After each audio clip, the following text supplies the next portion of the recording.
चले जाओ, उसके बाद कर लेना, जल्दी बैठ जाओ, जल्दी बैठ जाओ।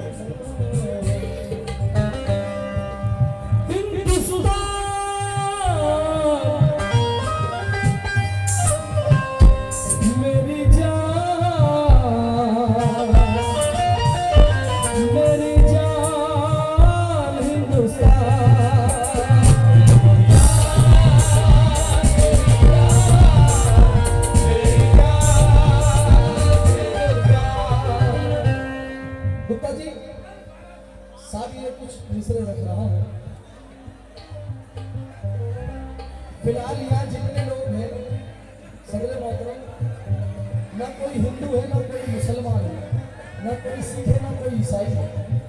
जितने लोग बैठे हैं तमाम इंसान बैठे हैं, इंसानियत बैठी है। क्योंकि दुखन शाह वली के दरबार में आने वाले तमाम इंसानियत के लोग आते हैं। हमें इंसानियत का दीप हर दिल में जलाना है। हमें इन मंदिरों मस्जिद के झगड़े को मिटाना है। मेरा भारत निराला है, जमाने भर से है अंजुम। हमें इस देश के हर एक मजहब को बचाना है।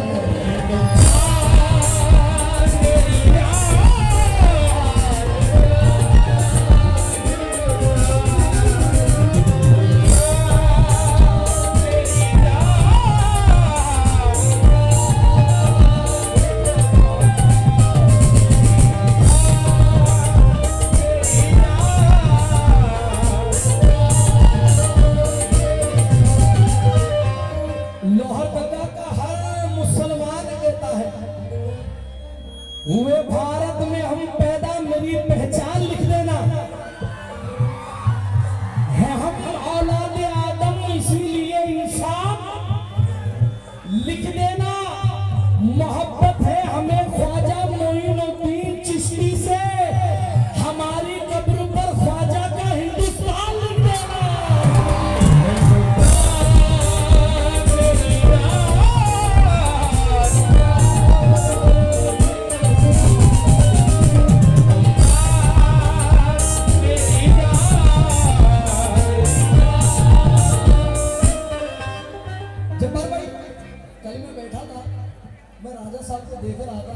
देखते मैंने ये दो कते लिखे थे। अगर सच्चे हो लोहर दगा वालों तो ही हाँ बोलना, वरना मत बोलना। लोहर दगा की शान, समझ गए हो? लोहर दगा की शान धीरज पर साधु है।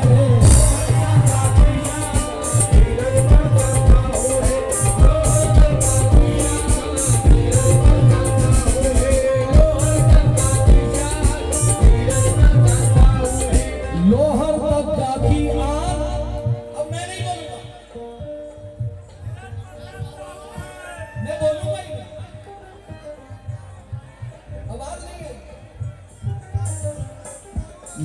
दगा की शान धीरज पर साधु है। लोहर दगा की शान धीरज पर साधु है। लोहर दगा की आन धीरज पर साधु है। लोहर दगा की आन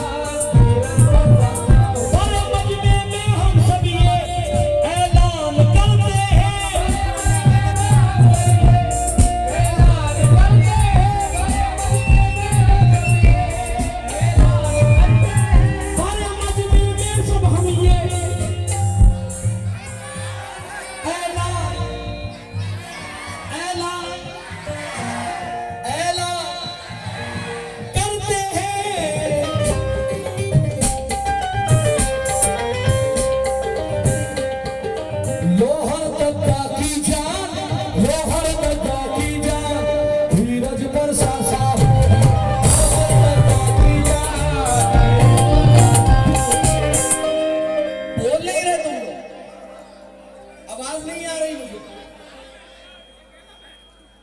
और मजमे में हम सब ये ऐलान करते हैं, बच्चे की समझ में आ गई।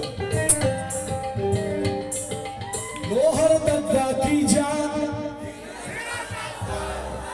लोहर दगा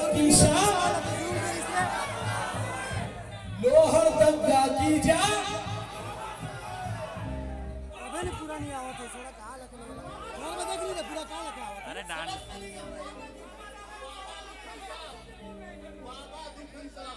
भाई वो अलग चीज है, उसके लिए मैं अलग पढ़ूंगा मेरी जान। लोहर दत्ता की जान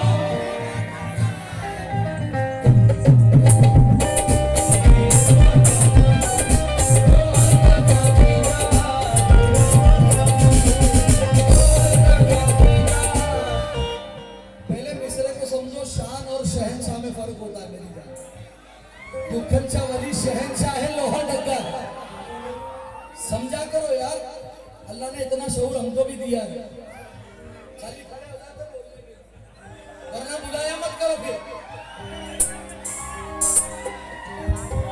लोहर डग्गा की जान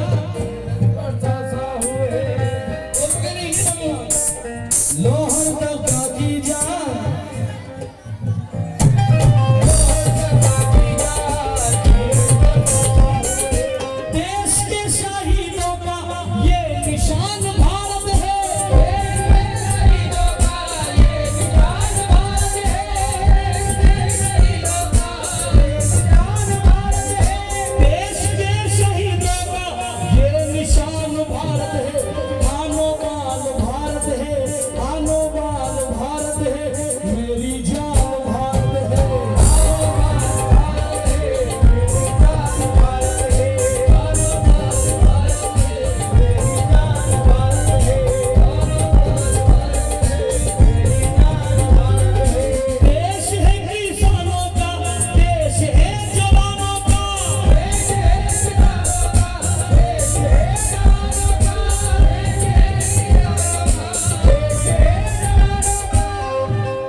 मजहब इस्लाम को रुसवा नहीं करते,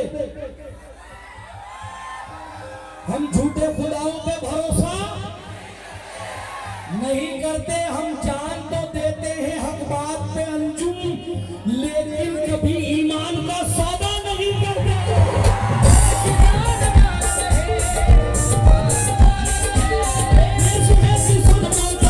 देश है जवानों का, जय किसान भारत है, जय किसान भारत है, जय किसान भारत है, जय जवान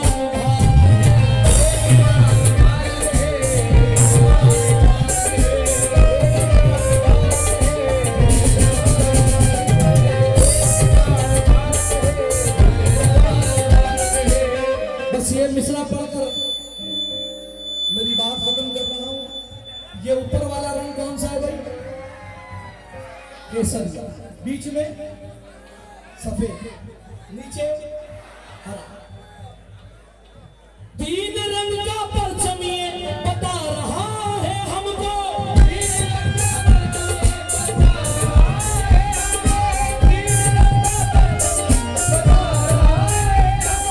तीन रंग का परचम ये बता रहा है हमको।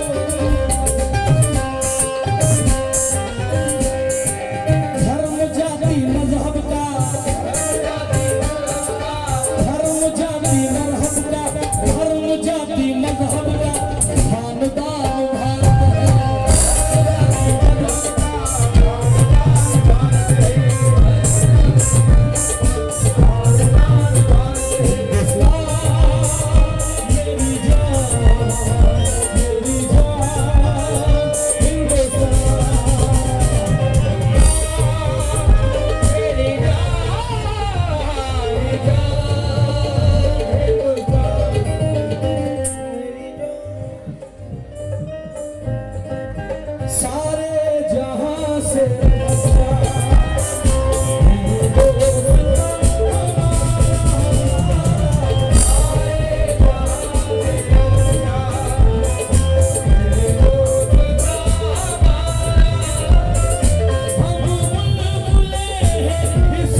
के बीच में झारखंड सरकार के स्वास्थ्य मंत्री माननीय बन्ना गुप्ता जी लोहरदगा वासियों के बारे में, क्योंकि यहाँ के मिजाज से ये वाकिफ है, अपनी बातों को रखेंगे और हम गुजारिश करेंगे कि वो मेन माइक में आके वो बात करें, अपनी बात को रखें।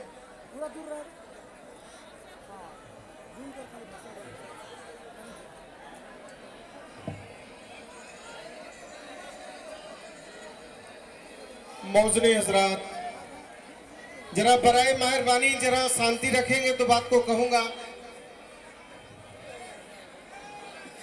मौजूद हजरात, अस्सलाम वालेकुम। सभी लोगों को मेरा सलाम और प्रणाम।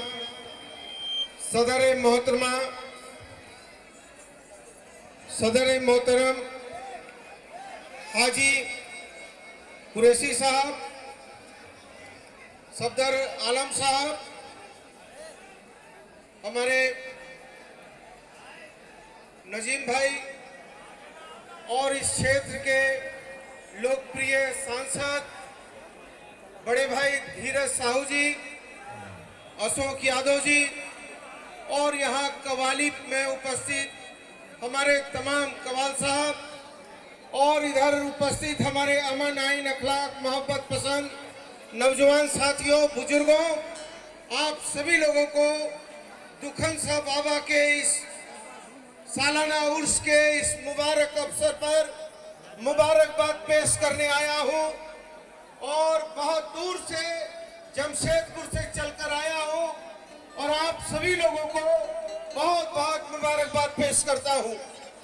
साथियों, दोस्तों, आप जानते हैं कि आज इस देश के अमन आइन हालात जो हैं, इस देश में किस तरह से अमन आइन के ऊपर एक सवाल खड़ा होता है और जब हम दुखन साहब बाबा जैसे महापुरुषों को याद करते हैं, उनकी जियारत करते हैं, उनके दरगाह पर जाते हैं, तो वो हमको वास्तव में ये सिखलाते हैं कि मानवता क्या है, धर्म क्या है और हमारा मादरे वतन क्या है और हमारा दीन क्या है, हमारा ईमान क्या है। साथियों, दोस्तों, मैं बाबा के सम्मान में कहना चाहता हूं, न माझी न रहबर न हक में हवा है, न माझी न रहबर न हक में हवा है, जर्जर है किश्ती ये कैसा सफर है। न माझी न रहबर न हक में हवा है, जर्जर है किश्ती ये कैसा सफर है। अलग ही मजा है फकीरी का अपना, न पाने की चिंता न खोने का डर है। तो हम कहना चाहते हैं साथियों, दोस्तों, कि आप मुसल्ले ईमान में विश्वास करने वाले लोग हैं और मुसल्ले ईमान में विश्वास करने वाला व्यक्ति पहाड़ के सामने भी कभी झुकना नहीं जानता है, कभी रुकना नहीं जानता, कभी टूटना नहीं जानता। इसलिए हम कहना चाहते हैं आप लोगों को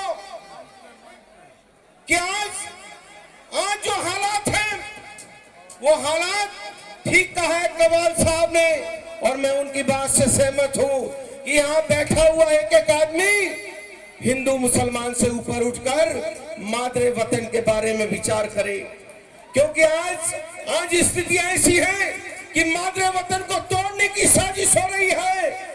बांट दिया इस धरती को, चांद सितारों का क्या होगा, नदियों के कुछ नाम रखे, बहती धाराओं का क्या होगा।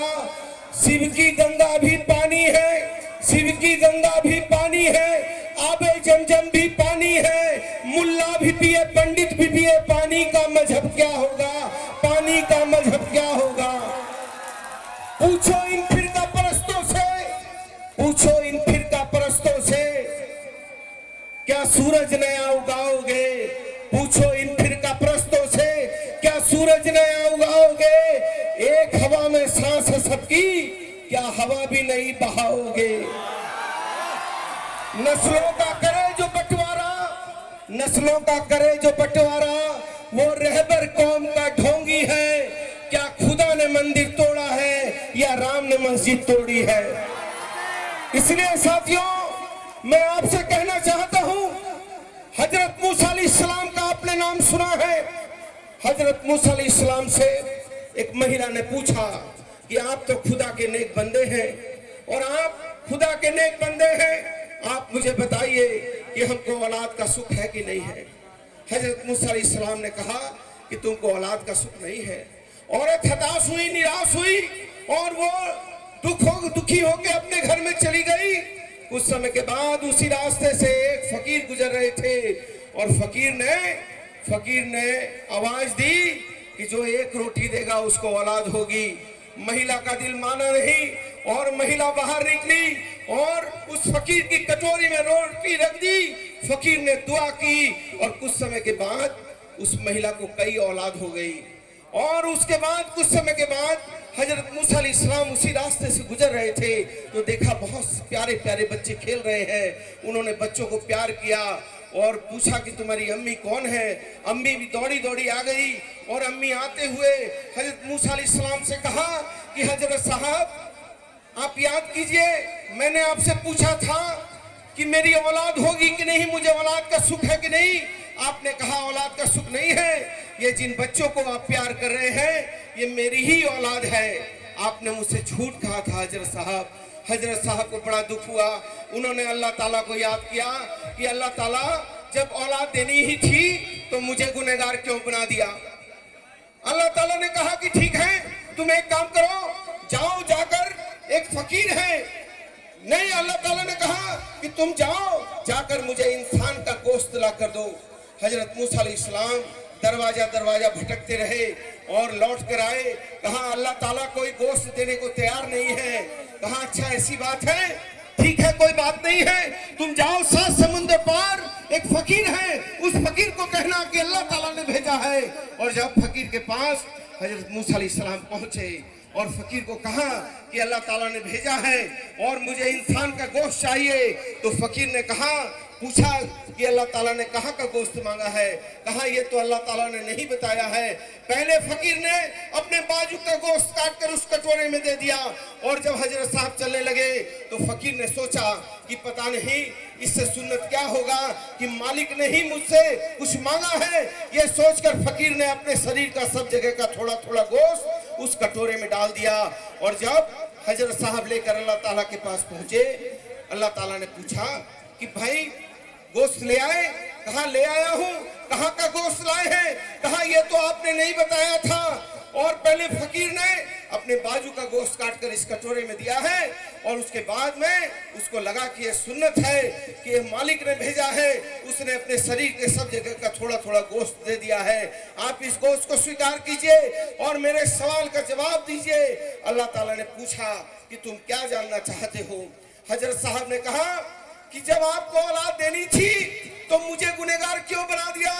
अल्लाह ताला ने कहा कि उस औरत को, उस महिला को औलाद नहीं थी, लेकिन उस फकीर की कुर्बानी के कारण नहीं चाहते हुए भी हमको औलाद देनी पड़ी है। इसलिए ये देश जो है मातृ वतन माँ भारती कुर्बानियों पर टिका है। दुखन बाबा जैसे महापुरुषों के जियारत और उनके त्याग पर टिका हुआ है। इसलिए हम कहना चाहते हैं कि किसी के, मैंने पहले भी कहा है कि किसी के मारने से कोई नहीं मरता है।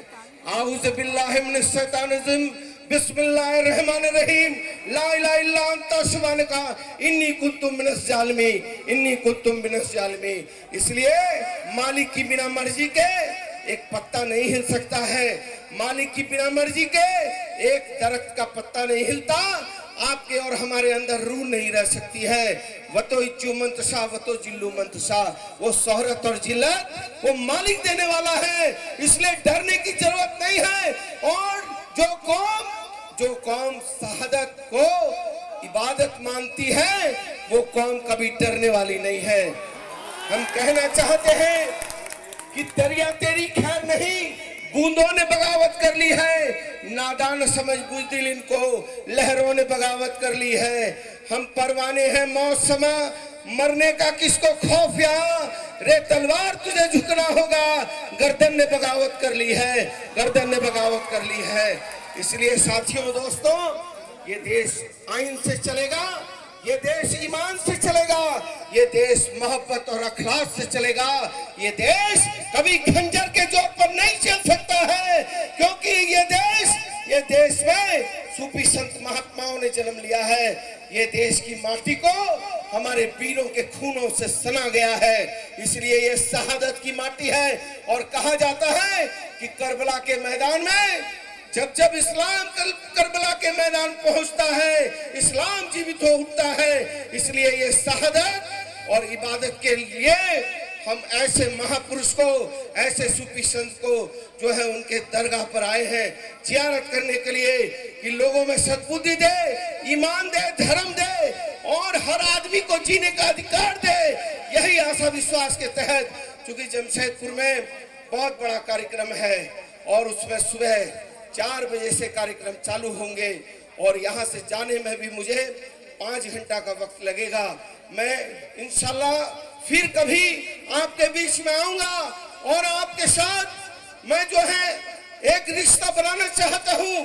वो रिश्ता ऐसा हो, जो रिश्ता दूध और पानी का रिश्ता हो, जो एक दूसरे में मिल जाए तो पता नहीं चले कि बन्ना गुप्ता कौन है और जो है हाजी सफदर कुरैशी कौन है, ये पता नहीं चले। ऐसा यहाँ का हमारी तहजीब है, ये हमारी गंगा जमुनी तहजीब है, ये हमारी पहचान है। और जुल्म तो करने वाले जुल्म तो करते रहेंगे, लेकिन जब जुल्म होता है, जुल्म तो जुल्म है, बढ़ता है तो मिट जाता है, खून तो खून है, टपकता है जम जाता है। तो जुल्म मत बढ़ जाए हद तक एक लौह जलाना लाजिम है।